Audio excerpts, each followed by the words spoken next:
to me means slow. Now, probably run around to me. Won't to me, Mahama. Some new me a new yeah. Found so that for do what now has me, what in me. Say, I may buy a year, and a Juma ye, we will push Ubatimia pushing to me. Mahama, Saba, who we knew, can play Ben Way. Policy Ben Adiato. You want to win to avenge your enemies.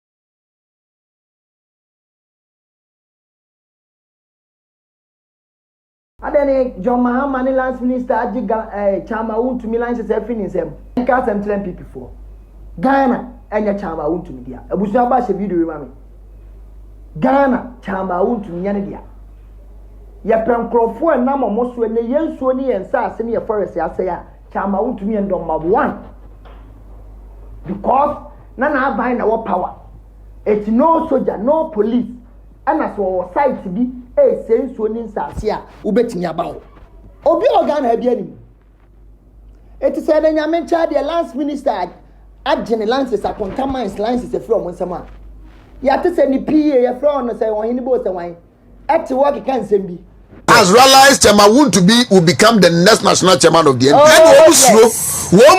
And they can't contain him. And that is why this has started so early. And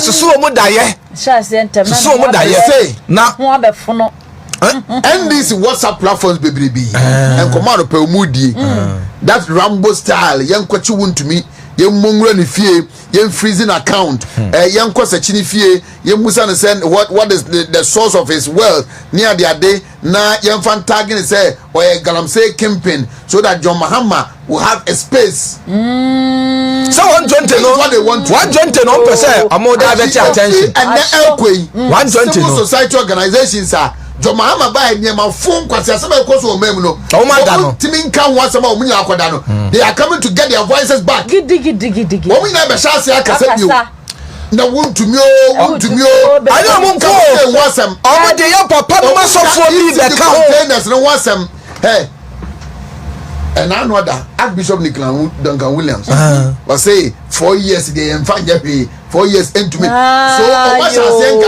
Say your papa no must for me. Say the papa no must for me. What would you pay? Jubilee House. Your papa no must for me. Conscientizing people's mind. Oh, fear na idea. Said your mind say no. Untimi fear na idea. They say a free and equi. Wontumi asemi. Civil society organizations in the last 100 days. Yanti omunka ukomanum. Woman ina ever resurface. Sanjofwa. Woman can some tantan some ya. Efa na do. Ene na buy hono. In the last 100 days, woman yewu. No moon to make Casano, woman there is so facey. Abekasa because you know want to me, they use as a scapegoat. Mobia, Kebian, Sinibia. Some of you, the call that are coming in, Monkama come on to me. Oh, in 2013, it was 500 excavators. Okay, these are documents before the law court. And the NDC didn't deny. They didn't argue. Okay. There were 500 excavators on legal mining sites of Wontum. About 100 and so pickers. Almost Sika, the gold near the almost society. They couldn't bring him down. And so no matter what, he's like fire. Oh yes. And he'll be refined. The party for now, most for internal party politics. Money no. The chama Wontum me we na national chama Ghana ni be na fa no. Se chama Wontum me mo de ne MPP for the flag bearer kra wan na fa no. Ya fa chama Wontum me bo. Dia John Mahama ye na ye Ghana ni bia de say. Ya je chama Wontum lance se finish. Yam so chama Wontum so bi because Akufuado and a man akoya Akufuado our then the presidency to so say I am prepared to put my presidency on the line on this matter.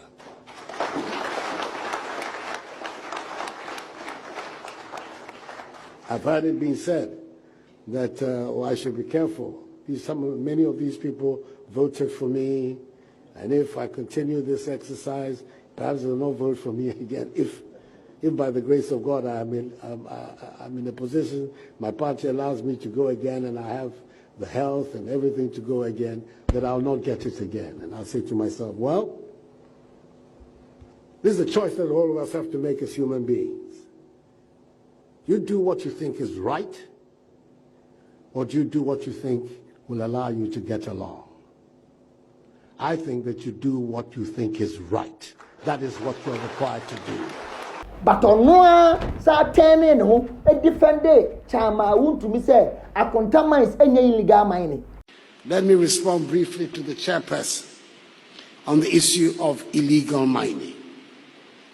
I want to assure him and all of you that Akonta mining is not engaged in any illegal mining anywhere in Ghana as we speak. My Chama want to me fan born once a friend, yet your pure Ghana, and they are getting lines a friend in someone. Ya famo, some will say MPP and this first loan, and not know Martin lines or move intimidating, and this for be saying, why the store Chama want to me?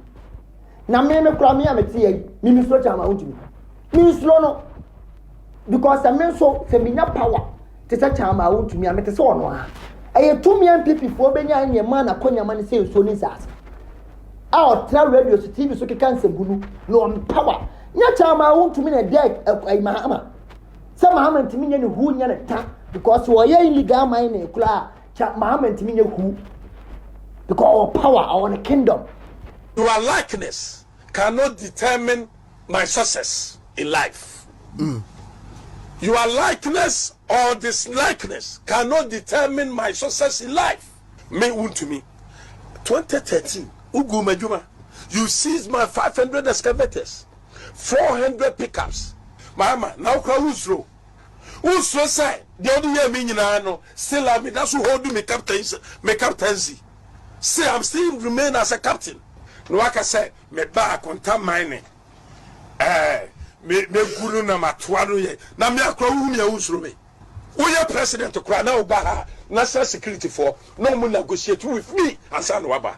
Now you negotiate with me asan wa enter. Now who just want to be a team kitwa. Who say ubetima. No man ya desi and this for no. Na me no ya you not this for to me ka say obi to be no opa na mo nya ye.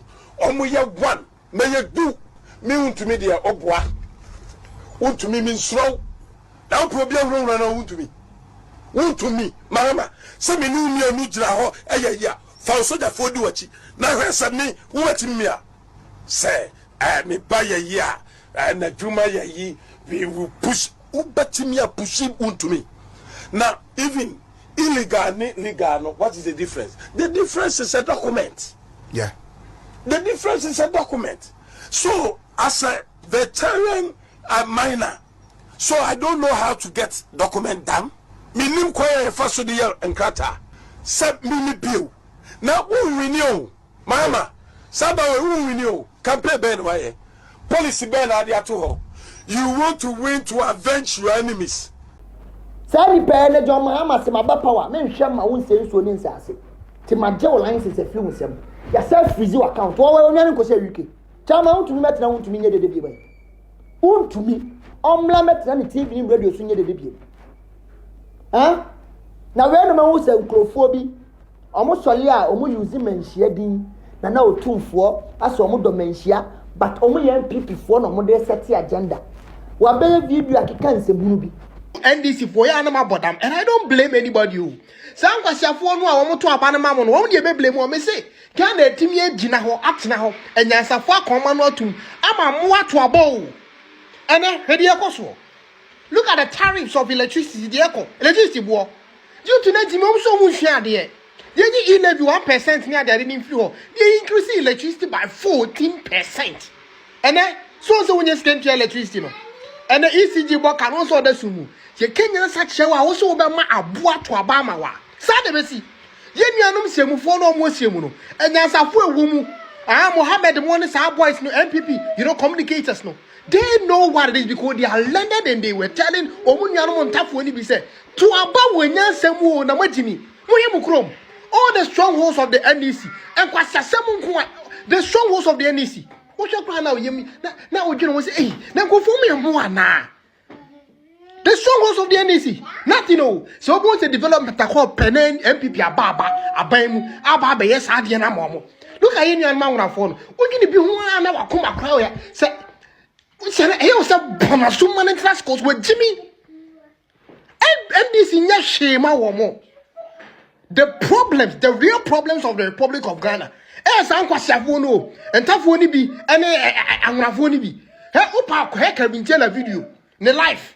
Once Omodine Saswa. Ahibe, Dien, Nelco, Wangra. And it makes you sad. People don't respect these people because of lack of development in Chrome. And you're still voting for the NDC. And if you want to blame somebody, you blame the MPP. No, Timinya Zero Chrome, Mabadam. And the Mube no who kind down Chrome, who kind because of say MPP Abayamamo. Let me tell you something. Say, Mube blame will be for Galamsey. Blame Mahama. Or no their presidency, no Jimmy. Why do you blame the previous government? If you want to blame Akufo-Addo, you shouldn't have voted him out. I was thinking about that to my MPP. You say, but me and I will blame no. It's sensible. No, Jimmy. Nipa na ma pamo no more so. Hey, and this is for your mwami who be that. If you want us to know that we are sensible, the power no Amaka say Akufo-Addo go to end Galamsey no. End Galamsey now. End Galamsey now. Why are you blaming the 2 million channels? And if Jimmy, they will write funny things in the conversation. Was again, or comment section, they are switching off. Omudi watem. Nipa bibro mudi matema bobra chain bibri. You was catching bibri. Bibri yamwa. Intimian and coming. Omukro mudia, no more become was a match than me if I'm obey. What's your way? Why Jimmy too much? Mahama should end Galamsey now. What their president? That's one Jimmy cry. Why do you have to blame Akufo-Addo now? Also, pen will go. Back blame Nakusida pay. Critical thinking. Mugu any mass who are going to higher war. And if we need to me for phone, no, I check the countries with the lowest IQ. Not the whole world Kakake Ghana that 8 because of one more to Obama NDC. How much we end Galamsey now? Not Akufo-Addo. Sa quarry. Your fellas are IQ so why. Michelle me dwuma ase foforo. Wo ye nya atwumche nipa bia. Abusha share video we mama. Michelle me dwuma ase ana me ye be va se be 1.5 years to 2 years. Akwa ba me DM. Me de me number man. Obeka kire me say, "Oh, me ye adwuma pa. Na me ye die nam so me ya santini." Ana so free na me ka kire so no so ya santini. Ana so na date na me gu asantefo ani mu asesa. San kwa wi a wo keka nsemu no yo. Ah, wo didi other tribe asem. Atem, but no so le portrait no ho. Say me domenhia ye na otumfo sa kwa wi. Ade na me gu asantefo ani mu asesa. Because video am coach channel egu asante ni masnam na egu asante ni masese me twa de sa aban won pa wamla me na asante de fa asante wo be eti ensuo da won ensuo nya na nkrofo no ne matwa sa aban be fixe ma mo a fa asante wo be hospital akam na me twa tla aban be ye fa asante wo be osianka enka ye osi afra ko bi amrante ye ono so ye ne ho menhia asem kwasi asem nko a no mo de ti asase we so because mo tete abrochire ade am lantia ni pese me ye adwuma ma no na me se adwuma be ya sa kwa we ya o a wo keka nsem no ya ade ya pese o blame me kam na ye me chichwa ne mama na me what na say o say na say make trust an ye ma we de gu asante wo fi de ne sa ade on timi me nya adwuma na me sa na me maka tere am lantia ni se pese me ne ye adwuma ana masle obi se om na me adwuma bi ne I want to know say akwawe nya 20 from one na me dey no block no and me follow na namon some people ya dia na obo Akufo-Addo ba so Akufo-Addo na Akufo-Addo ya beto aba ni mo na Mahama de onye na okoto aba hwe ne nkwase asem ni nsemu no bia okeka wanya hu didi other tribe atem mo jimi mo ya nkwase afo sama to aba Mahama na Mahama but say opa mo be sorry no one kasa nintia masinia na asante akwa we beka se ene eta asante but ye wo ye ya wo so do asante no wo mpo na wo cause problem de man asante because what ya buchile saa kwa we ya support chama Wontum abla na okura na kontaman sa na o senso ni nsarase saa kwa ye ya support chama Wontum o support Simo se mensa o support na po kanfo na po on the platform every blessed day ba chama Wontum senso ni nsarase no wa mbie na no anka se ha chama Wontum ugwu asante ani mu ase sample anka bida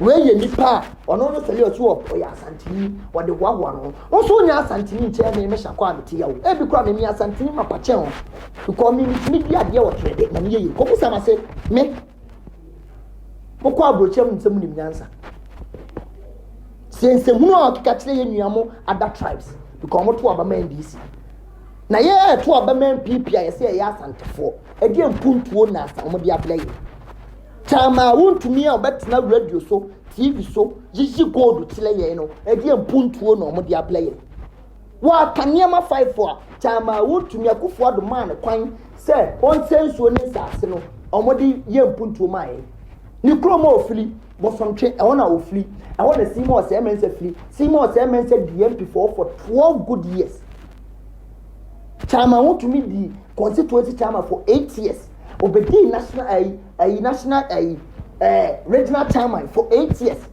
A former education minister for Shesa wo kobo somtwe hwe kwan abefa so akọ lake e ho no mufili sa nkrofo we na mo support wo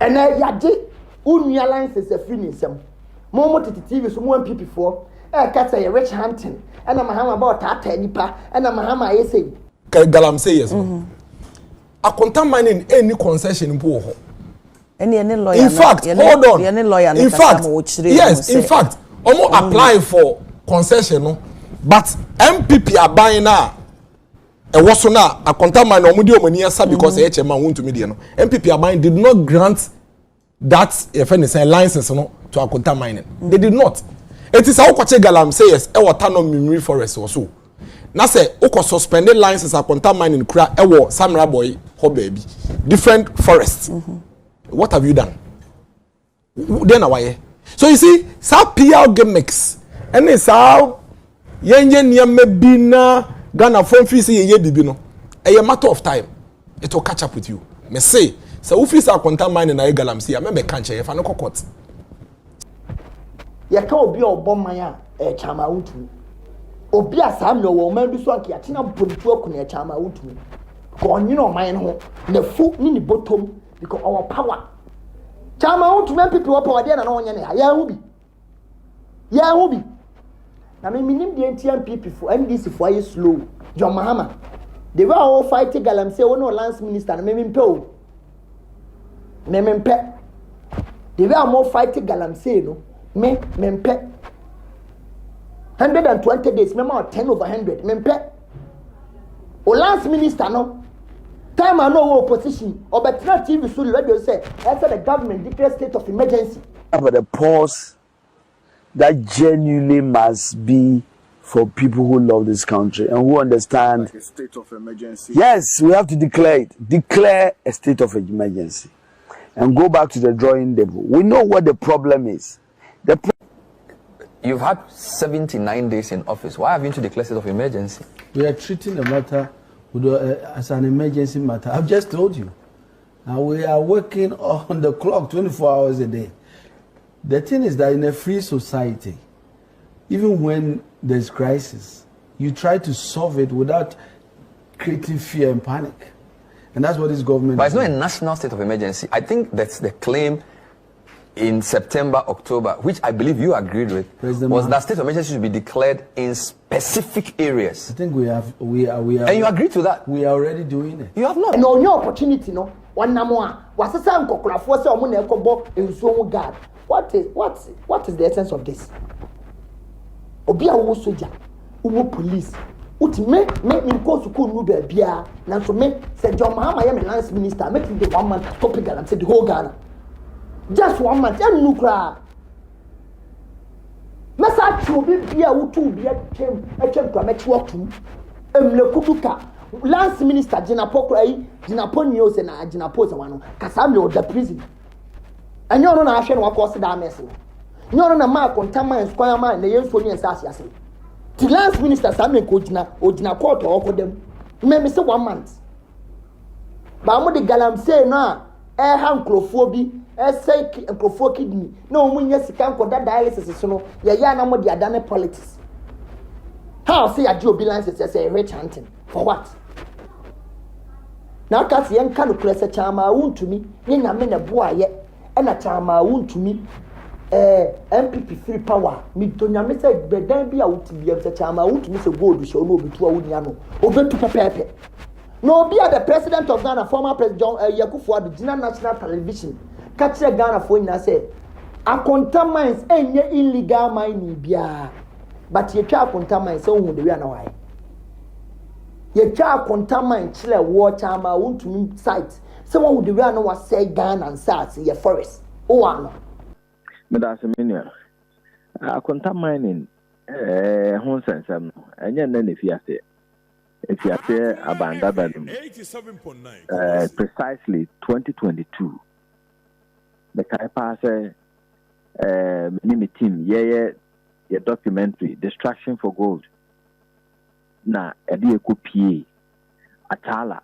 ohiam panika datano ni nyina sa nkura mebubo din nyina esa tano no ho sa na yekudru baabi na almost a ho akonta mining a site ankasa a omo ye adwuma ho in fact no omo signboard press ho omo sign post esi ho kese akonta mining ni eboruam ye ne security guy a o ho no kodi nkomo ye busa no say site we hwan dia o se akonta mining dia ema ye say person ne no atwetwe nkomo se da bi entimi ne ni nkomo agisi ye kɔ omo office no otra tano no a naja ahosa ahono omo office wo it was established sa mining site no akonta mining dia in fact you fly drone no at that time na o share mining site no at that tano no pay in shoot tano no pay ne da a che say omo twinsuo ni bi na de ye washing na afei omo leaks na free washing mo ba na omo washing wi a omo direct ni nyina sa koguta no mu a omo hunsuo no potopotop say na o sha areho at that time in fact me ankasa at that time no me at that time me share drone footage ni bia na mani atatai because e bra adwene ne ntiase so say nipa da sania we are Ghana ni o won't me mean to me ha amani nka obecha me won chen me bebre sa ensu a ye nyina yisusa 87.9 Obotano River Ghana map madam ye nananom de na e beto ensu na ni kama wutimi fish wo mu ni ade na utimi e wash niema e de gum awu nim say wudro ne e wash de akunsuo no ya de be documentary ya boy ya the evidence na be to abonten drone footage and na ikura me de ato me Facebook page ohu a ta e ho no kwa me de ato me Facebook page now that team let me access ya we show on live this year indeed just as you said yeah so we share drone footage no mini na o he say Ghana ni a ya wo no e wo Ghana etimi eti company e wo hye sabi e wudro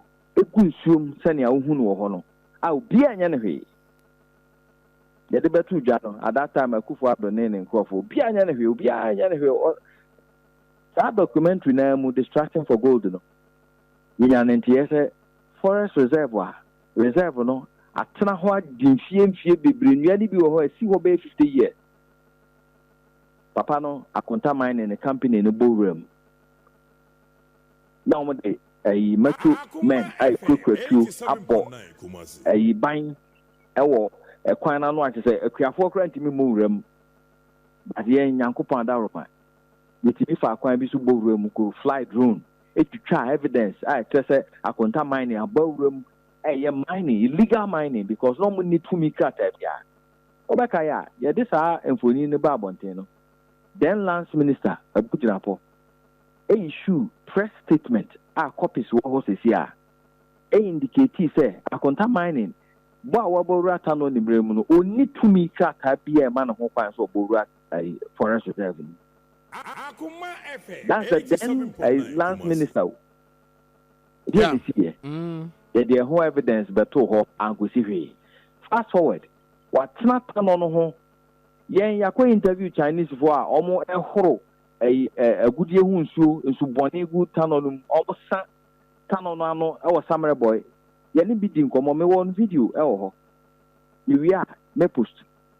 Now he say China for one catch say yen ko busa akonta mining because omo na ma omo to me so omo may mining e wo tano no. Ni nyina echi no ya anya na hwe. Yen tizi na license ya anya na hwe. Ni nyina echi amra wo okọ environmental guidelines okọ minerals and mining act no mu a ya sese fines any prison terms as obi this abone no a obetimi akọ afiase nyina ewo. As a president at that time Akufo-Addo eba be defended and nyina no papa no da so koso ye adwuma ho a otwitwa nsase ne ade ma China fo a omo eye mining along the Tano River. Enti me de say at least minister no this time around yetumi 24 atumi akoho akoye omo hwehwemu achi nipa omo front for sa company any omo afoforo a omo ho edin bi to say Isaac edin bi to say Henry ye bo Galamsey field a obi o Galamsey we area obi anim omo ene boni a omo di we area ho ene se yetimi achi wo mo nyame hwehwa ne say prosecution ebe koso exactly the intima for omo nyina emranim and toto omo no enioma sem na ya amfa ba bi emrada anto a ebe me wonwa pa. O share response from the Akonta Mining Company Limited. Me here point 4. Fourth point, and I'll say contrary to the narrative being pushed, we are not mining and have never mined in the Tano Nimri Forest Reserve. This point, any day working, I'm also mining Tano Nimri Forest Muda. Papa, yeah, is evidence and about 2 abontino. Akonta mining almost deny you. Your audio, won't to me a defending almost entry into Tano Nimri Forest Reserve, claiming at that time say our license. It was social media. Social media doesn't lie. The voice, our interview, no. Okokasa wadum when denying also 2 me krata man who kwans or mining or forest also or mining lease. And a young company no request your journalist no request say on evidence, emra documents or the buying in our meho. A muba who create where license and as a mining lease in town on the forest reserve. Do we are surprised hearing this? Yeah, and I'm not only surprised, I'm shocked. Say, say chantro at the time your man better to ho. Thinking say, Jama, you refifi. Because what is hard and about 2 hours, you say, open so Ghana for a share we interview, Adum, any other platforms. Sema want to me defend they say they had evidence. That's why they entered Tano Nimri Forest. They have licenses. Even when the minister came out, or said, "Omo to me and he came out to emphasize that Omo license and a joy SMS and requested for licenses, documents on the buy and me only now what is here. Who be anywhere license? FM 87.9. Last to say, aside donko, what yet I want to know documentary here and there, meaning Ankusiaga because now buying all power order from above. Omiya musa chama otu ne di Galamsey muntinti man. Nana sa kwa ya jene license se freeze se yama untu biem. Yes, freezing account a what people no mo blade yankopon. I am a dress and yama we wams MPP for Ghana say. Now for being solemnity or catch FIFA say maybe a demonstration. If you want to enjoy that constitutional right, all you have to do is say Obeko Akwa inform police. Now go inform police we are. Police in any watching us. No one decided. It's a date in a year. enye maybe amokwa no enye on public order, public security and any other reason. So police in the grace maybe amokwa nya. The only place to me so I can say mamokwa mamako and I'm mamokwa mamonko. The court, not the police. Etiaba satisfy all the requirements under Section 1 of Act 491, which is the Public Order Act. As the police in this there be omon penalty no mako court. Akwaje court service ababe servie so China 25th. Yeah, appear before the court.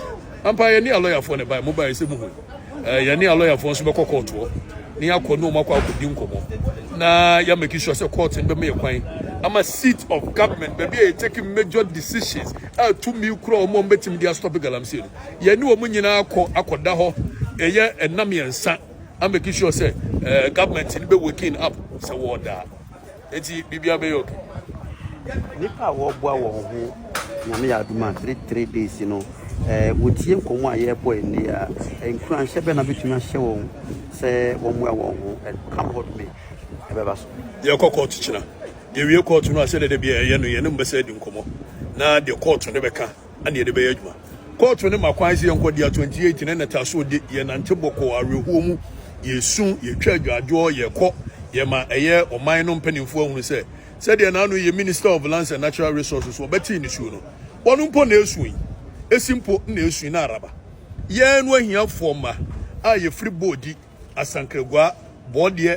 Asantiaguna ayi kalo bronikulum hwehwe no ye no se bempredua san yesu no munhui se afa na minister ne ho dia ane ye ka kire minister ne se on kan kire president so over the executive power to declare state of emergency not on the whole country but just on Galamsey.